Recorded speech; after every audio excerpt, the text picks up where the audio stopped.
June 4, 1942. The USS Yorktown shuddered as Japanese bombs found their mark. From the bridge, Captain Eleanor Marshall watched as flames engulfed the flight deck of her beloved carrier.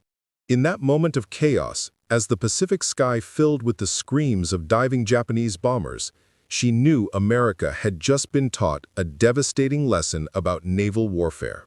But what she couldn't yet grasp was that this disaster would reveal something far more significant.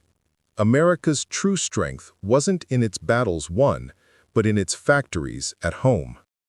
Before we jump back in, tell us where you're tuning in from. And if this story touches you, make sure you're subscribed, because tomorrow I've saved something extra special for you.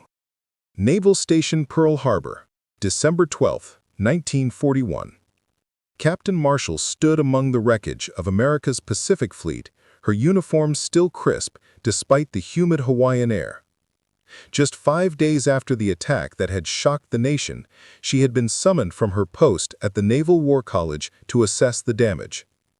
The harbor waters still shimmered with oil slicks, the twisted metal of once proud battleships jutting from the shallow waters like the bones of prehistoric beasts. "They hit us hard," Admiral Chester Nimitz said, appearing beside her.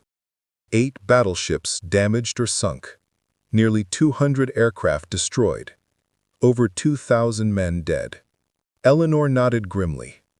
And yet, she gestured toward the untouched fuel tanks, the intact repair facilities, the submarine pens. They missed what mattered most. "Precisely," Nimitz replied. "And something else they missed, something they couldn't see." "Our carriers," Eleanor said. The Lexington, Enterprise, and Saratoga had all been at sea during the attack. "Not just that," Nimitz shook his head. "Something much bigger. Follow me." He led her to a small office where maps covered the walls. Not battle maps, but industrial ones. Red pins marked factories from Seattle to Boston, from Detroit to Mobile. "This," Nimitz said, sweeping his hand across the constellation of pins, "is why we'll win this war." Eleanor studied the maps. "Our industrial capacity. The Japanese are remarkable fighters. Their Zero is the best carrier aircraft in the world right now. Their pilots are superbly trained. But look at these figures." He handed her a folder stamped "Classified." Inside were production estimates. America, 19.4 million tons of steel annually.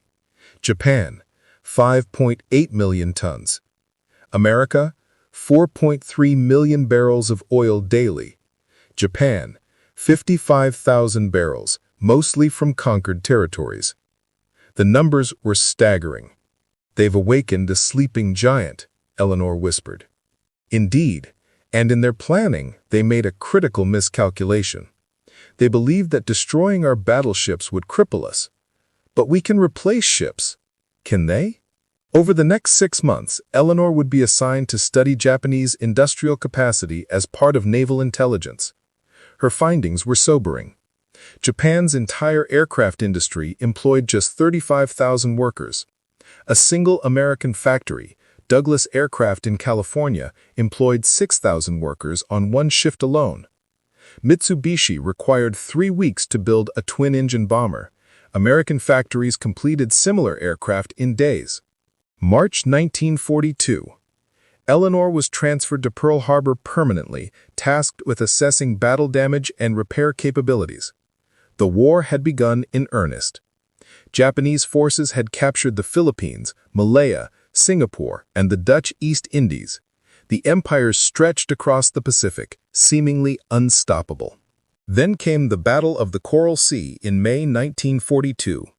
The first carrier versus carrier battle in history resulted in the USS Lexington sunk and the Yorktown severely damaged. Eleanor was on the team that assessed the Yorktown when it limped back to Pearl Harbor.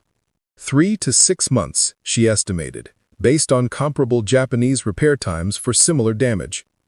Admiral Nimitz shook his head. "You have 3 days. Sir, that's impossible.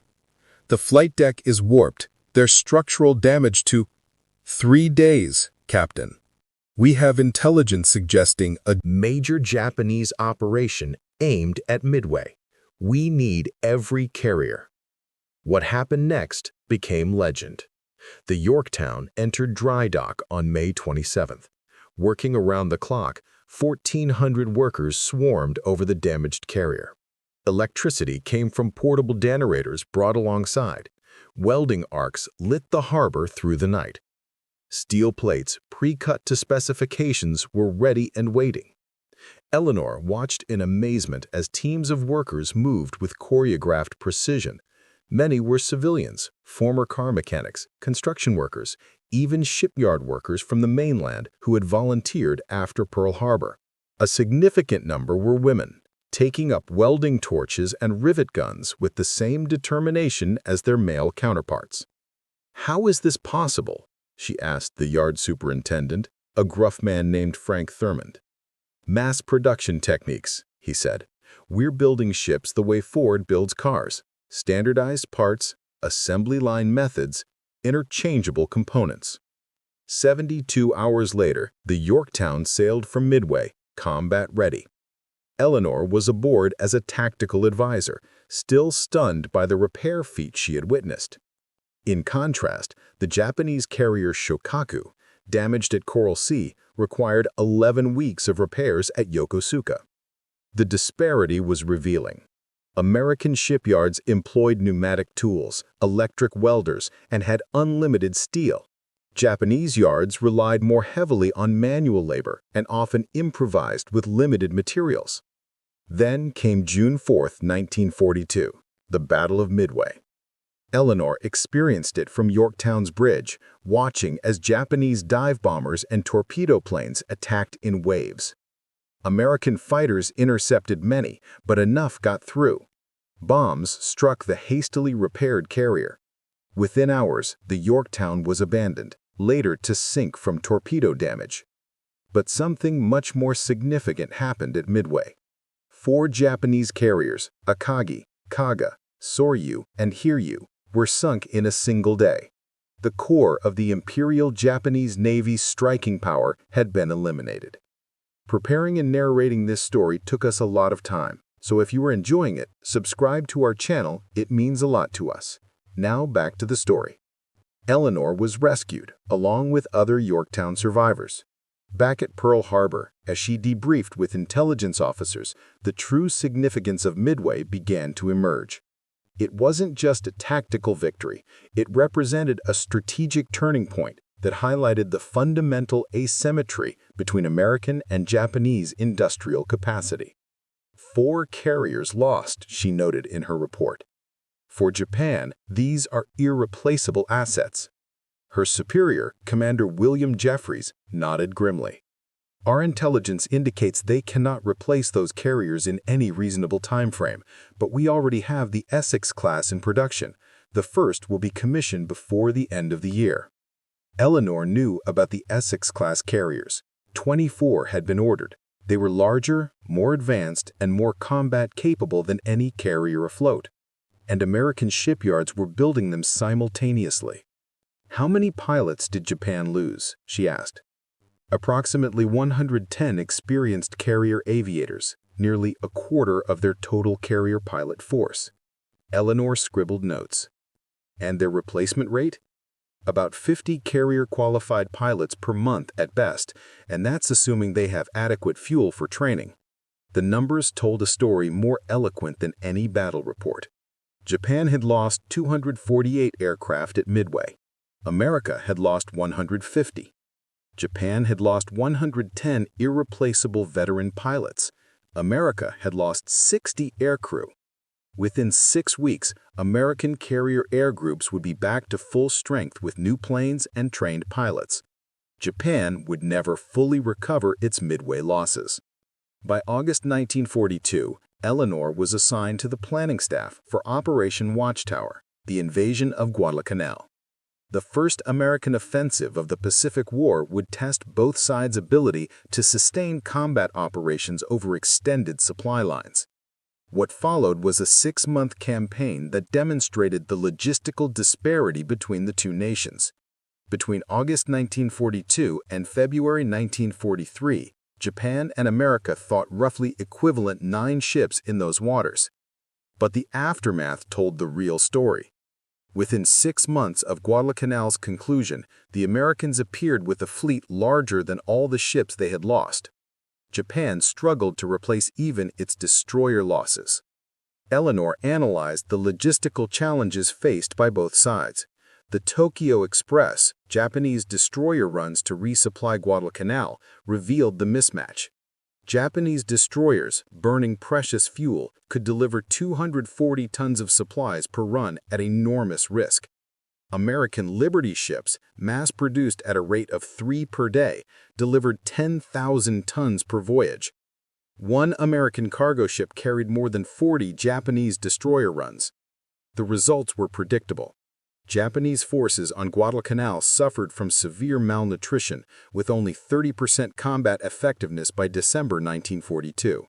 American forces, meanwhile, complained about the monotony of their rations while consuming 4,700 calories daily. By early 1943, Eleanor had been promoted to serve on Admiral Nimitz's planning staff, one of the few women to achieve such a position. She received intelligence reports that revealed the true scale of American production advantage. The figures were so lopsided they seemed almost absurd. Monthly production figures, March 1943. "If these numbers are even half true, they've already lost," Eleanor commented to Admiral Nimitz during a briefing. "They are not half true," Nimitz replied. "They're conservative. Our production is accelerating beyond what even we thought possible." The Willow Run plant near Detroit, converted from automobile production to aircraft manufacturing, was now producing 650 B-24 bombers monthly.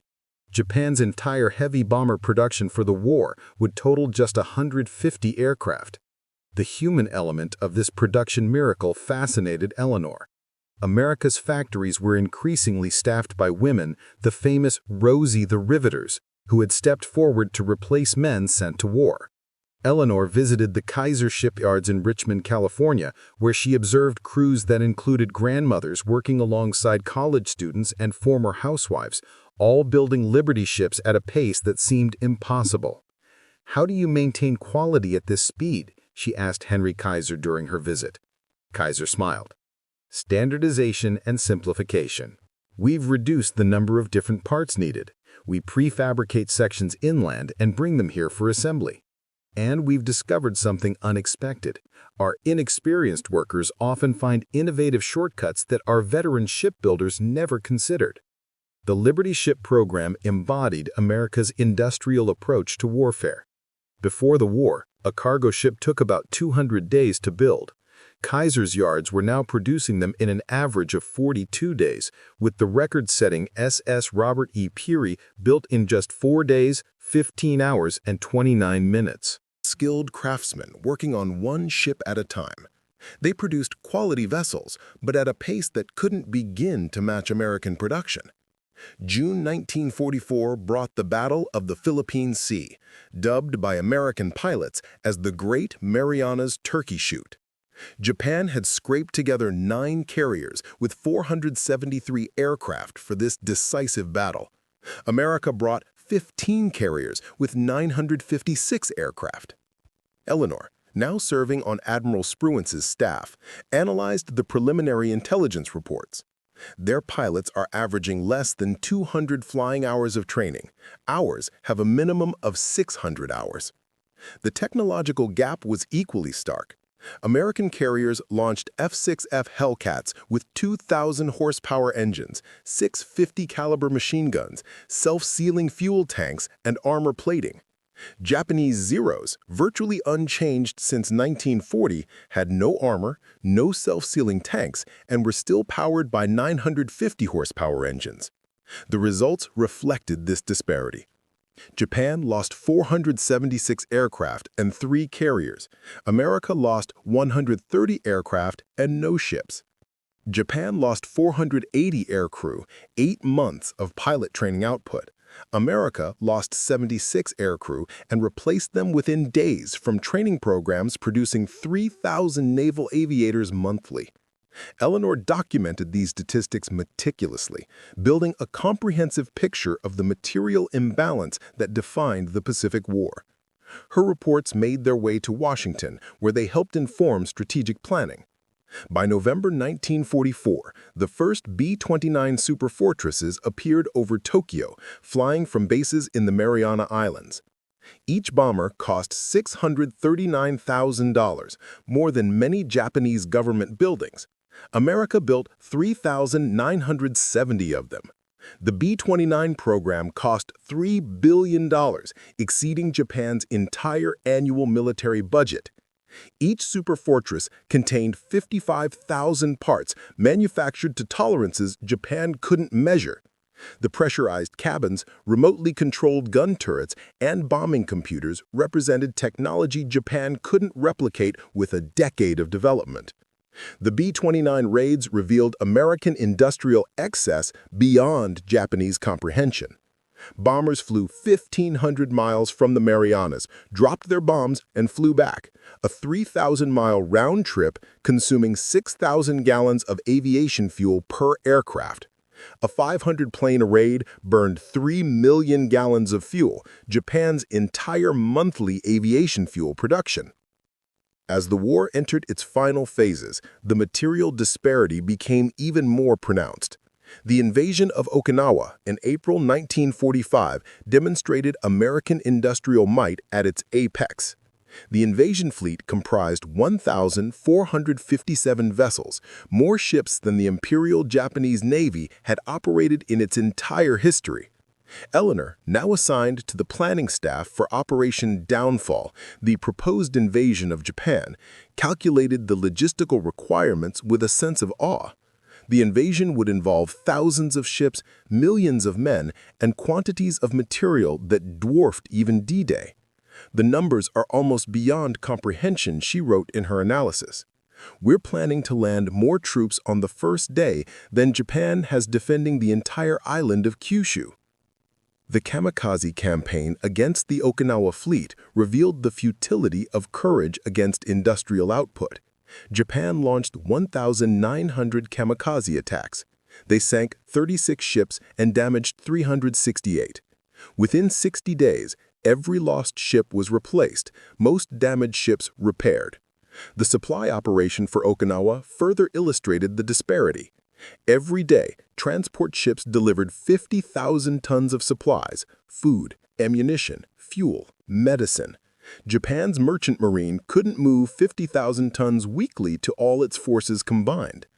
By August 1945, after atomic bombs fell on Hiroshima and Nagasaki, Japan surrendered. The war was over. In the aftermath, Eleanor was assigned to the United States Strategic Bombing Survey, interviewing Japanese military leaders to understand their perspective on the conflict. What emerged from these interviews was a comprehensive admission of industrial inferiority. Admiral Soimu Toyoda, final commander of the combined fleet, testified, "The United States had adequate raw materials, bountiful resources, tremendous production capacity. Japan's steel supply was 6 million tons annually. America produced 80 to 100 million tons. The cumulative statistics revealed the quantitative impossibility of Japanese victory.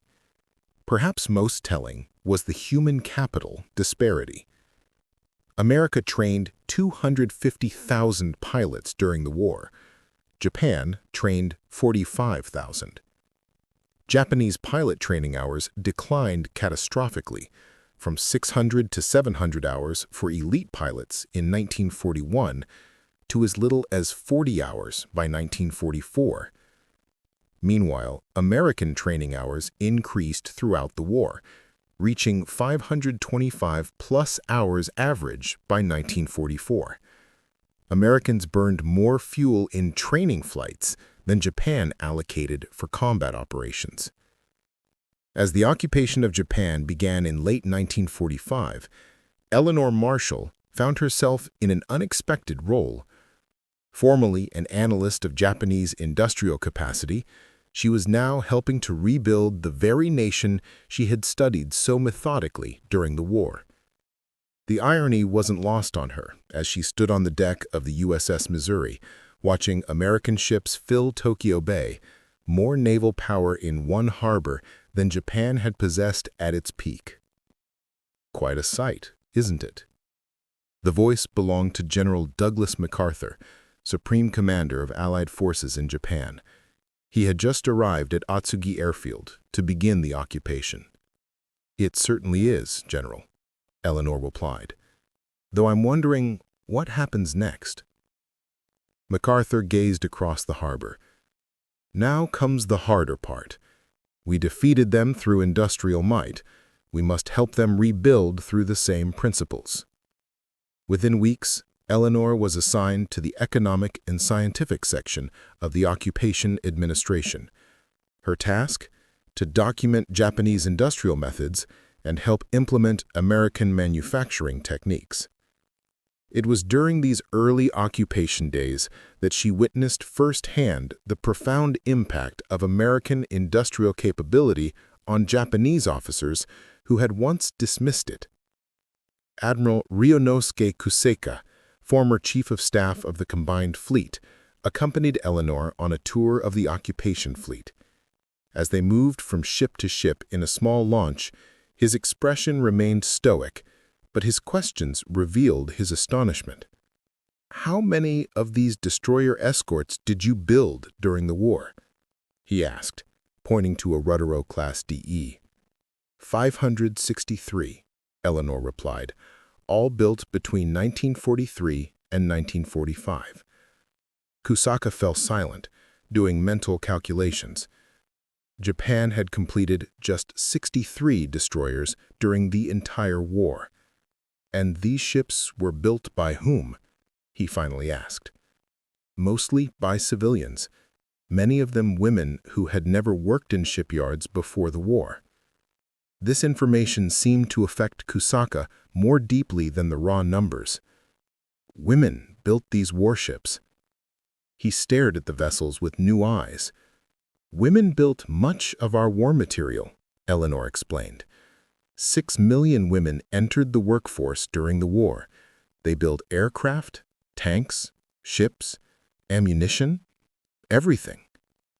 This human dimension of American production left a profound impression on many Japanese officers. They had anticipated fighting American men. They hadn't calculated on fighting American women, American factories, American raw materials, the entire mobilized industrial might of the world's greatest economic power. In November 1945, Eleanor attended the interrogation of Admiral Soemu Toyoda, the final commander of the Japanese Combined Fleet. As Toyoda recounted the challenges Japan had faced, his testimony provided a comprehensive picture of the industrial disparity. The United States had access to raw materials we could only dream of. Their shipyards operated on principles we understood but could not implement at scale. A single American shipyard, Kaiser's Richmond facility, employed more workers than our entire naval shipbuilding industry. Eleanor had visited Kaiser's shipyards during the war and knew this was no exaggeration. At peak production, the Richmond yards had employed 100,000 workers, more than Japan's entire shipbuilding workforce. Kaiser's 7 shipyards built 1,490 vessels, 27% of all maritime commission ships. Did your leadership understand this disparity before the war? Eleanor asked Toyoda. Some did. Admiral Yamamoto warned us repeatedly. He had studied in America and seen your factories. Before his death, he wrote that Japan might win the first 6 months of war, but after that, Toyoda shook his head. After that, he had utterly no confidence. Yamamoto's assessment had proven prophetically accurate. After the initial Japanese victories, American industrial might had steadily, inexorably reversed the tide of war. The most striking revelations came from Japanese technical officers. Their engineering backgrounds allowed precise comprehension of American capabilities. Naval constructors testified that American welding techniques were 5 years ahead of Japan's. Americans welded entire ship sections in factories, then assembled them like puzzles. Japan still riveted plates individually. One American shipyard worker accomplished what required 10 Japanese workers. The quality difference was equally striking. Examination of captured American equipment revealed that every part was machined to precise tolerances, interchangeable between aircraft. Japan hand-fitted parts individually. Americans mass-produced better quality than Japan could handcraft. Major Tatsumi Ishizaki, who had supervised aircraft production in Japan, visited Boeing's Seattle plant as part of the occupation studies. Eleanor accompanied him as he stood in silent amazement, watching B-29 components being assembled. "Do you know how many man-hours it took us to build one Betty bomber?" he asked her, referring to Japan's primary long-range bomber. "Our intelligence estimated about 17,000 hours, Eleanor replied. 24,000, actually, Ishizaki corrected. "And how many for a B-29? About 20,000 for early models, down to around 15,000 by war's end." Ishizaki nodded. "Yet your B-29 was twice the size, with 4 engines to our 2, with pressurized cabins, remote-controlled gun systems, radar, technology we could not even prototype, let alone mass-produce. And you built thousands while we built hundreds." These conversations were repeated across Japan, as American occupation officials worked with their former enemies to document the war's lessons. What emerged was a picture of industrial disparity more profound than even American intelligence had understood. The story of the Essex-class carriers particularly fascinated the Japanese naval officers. The first, USS Essex, was laid down in April 1941, 8 months before Pearl Harbor. By war's end, 24 Essex-class carriers had been ordered. 17 were completed during the war, with more following afterwards. Each displaced 27,100 tons and could carry over 100 aircraft. "You must understand," Admiral Takejiro Onishi explained during his debriefing, "when we destroyed 4 of your carriers in 1942, Lexington at Coral Sea, Yorktown at Midway, and Wasp and Hornet later that year, we believed we had dealt your Navy a grievous blow. We did not comprehend that you would replace these losses not just ship for ship, but with vessels that were superior in every way." Indeed, each Essex-class carrier represented more aviation power than Japan's entire surviving carrier force by late 1944. And America had built them simultaneously in multiple shipyards, while also constructing battleships, cruisers, destroyers, submarines, and thousands of merchant vessels. The disparity extended to every aspect of military production. The technological gap in electronics and radar proved insurmountable.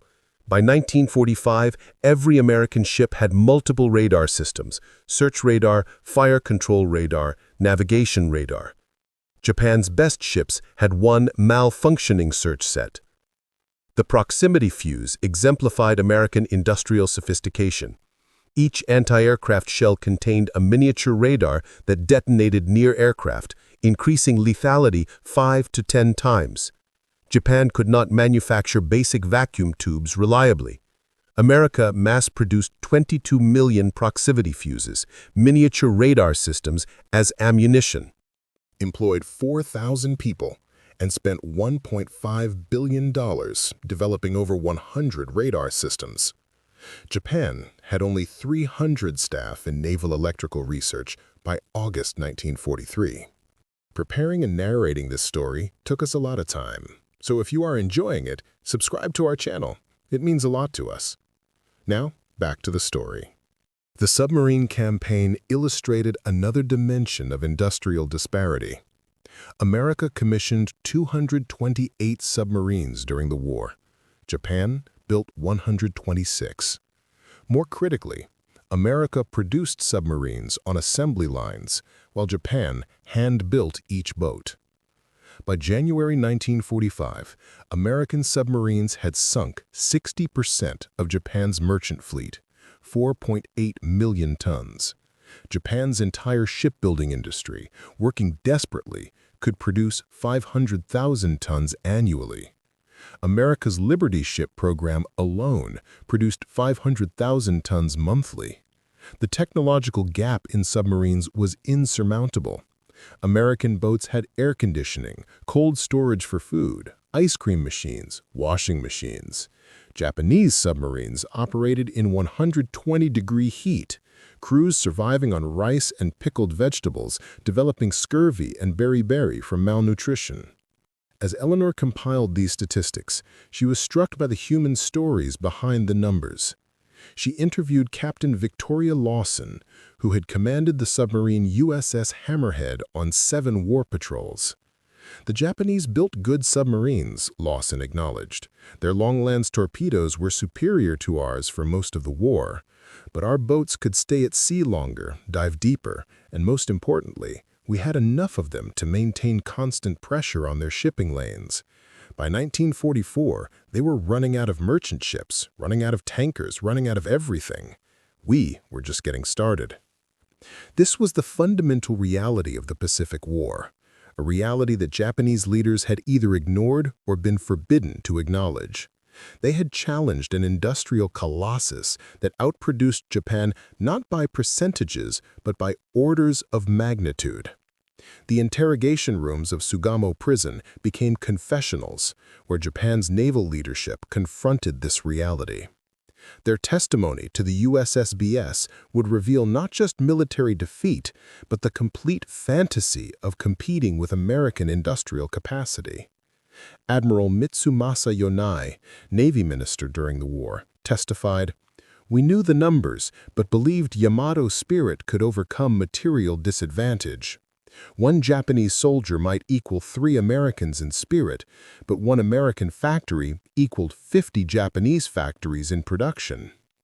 General Yoshijiro Umedzu, Army Chief of Staff who signed the surrender, stated before his death in Sugamo Prison, "We fought the last war with the last war's thinking. We brought swords to a factory fight." The economic statistics were equally revealing. America's war expenditure totaled $341 billion. Japan's entire GDP for 1941 was approximately $7 billion. America spent more on the Manhattan Project, $2 billion, than Japan's entire government budget for 1943. The financial disparity was absolute. America financed war through bond sales, voluntarily purchased. Japan printed money to finance war, creating 300% inflation by 1945. As Eleanor compiled these figures for the official USSBS report, she found herself developing an unexpected admiration for her former enemies. They had fought with remarkable courage and skill against impossible odds. What they lacked was not bravery or tactical brilliance, but the industrial foundation upon which modern warfare ultimately rested. In April 1946, Eleanor was present when a group of former Japanese naval officers toured the aircraft carrier USS Midway, commissioned too late for the war, but representing the next evolution of carrier design. At 45,000 tons, it dwarfed even the Essex-class carriers that had dominated the final years of the Pacific War. Admiral Tamon Yamaguchi, who had survived the sinking of his flagship at Midway, stood on the flight deck, visibly affected by the scale of the vessel. "We never had a chance, did we?" he asked Eleanor quietly. "Not really, but that doesn't diminish what your Navy accomplished. You fought with extraordinary skill against impossible odds." Overwhelming odds. Yamaguchi nodded thoughtfully. "Perhaps, but we failed our people by leading them into a war that could not be won.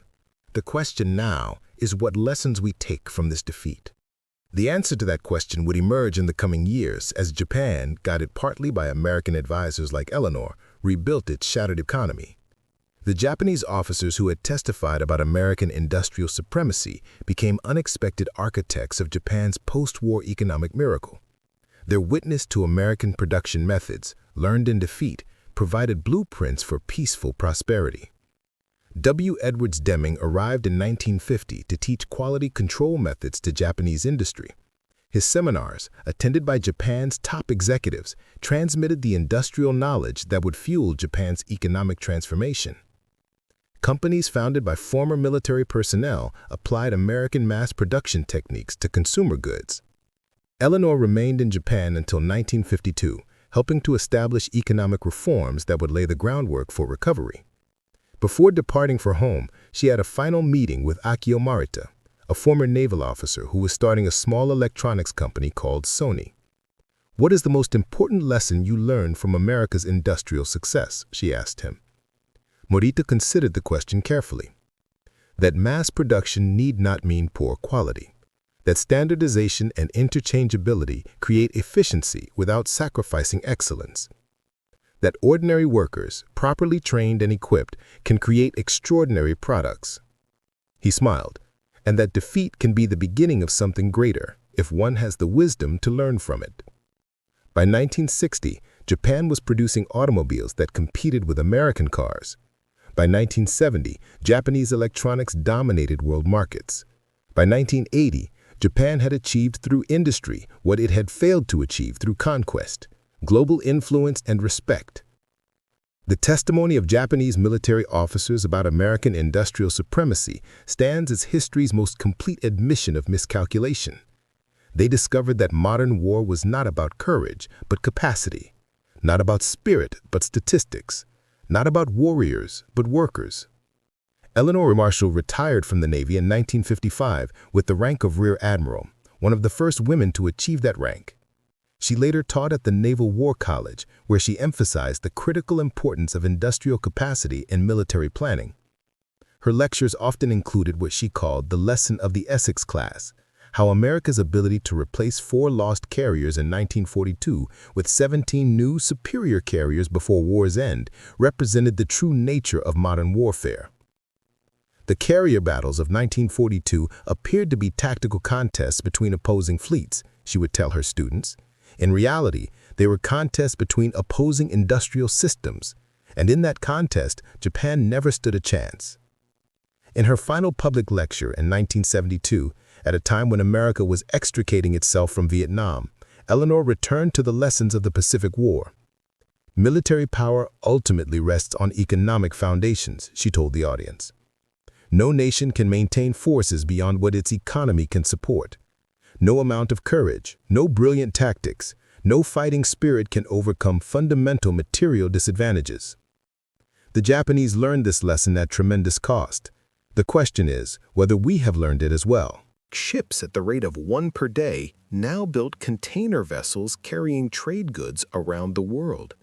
The women who had worked the assembly lines had returned to other pursuits, though many had permanently altered American conceptions of gender and work.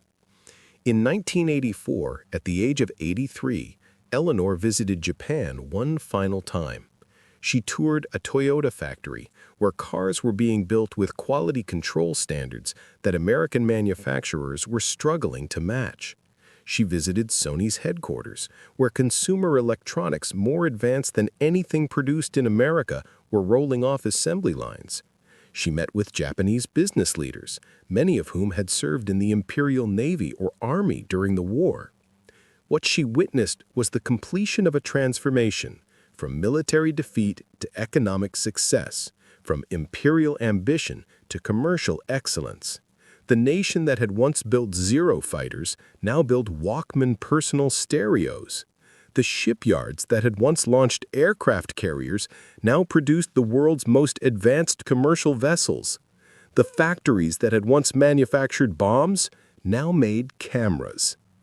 We learn from defeat what we could not learn from victory, one elderly former naval officer told her. We learned that real strength comes not from conquest, but from creation, not from domination, but from innovation. As Eleanor's flight departed Tokyo, she looked down at the sprawling metropolis below, rebuilt from the ashes of war into one of the world's great cities. In those gleaming skyscrapers and bustling streets lay the true lesson of the Pacific War. Military power was transient. Economic power was enduring. The nation that had lost 4 carriers and could not replace them had transformed itself into an economic powerhouse that now exported its products to every corner of the globe, including to its former enemy. The story of America's industrial triumph in World War II and Japan's subsequent economic miracle offered a profound lesson about the nature of true power. 10 times the industrial capacity had determined the outcome of war, but the peaceful application of industrial knowledge had created something far more valuable than victory. It had created prosperity. In her final memoir, completed shortly before her death in 1989, Eleanor wrote, "The greatest weapons factory is not one that produces the most tanks or planes or ships, but one that produces educated, innovative citizens capable of creating value rather than destroying it." This is the lesson Japan learned from defeat. It is a lesson all nations would do well to remember.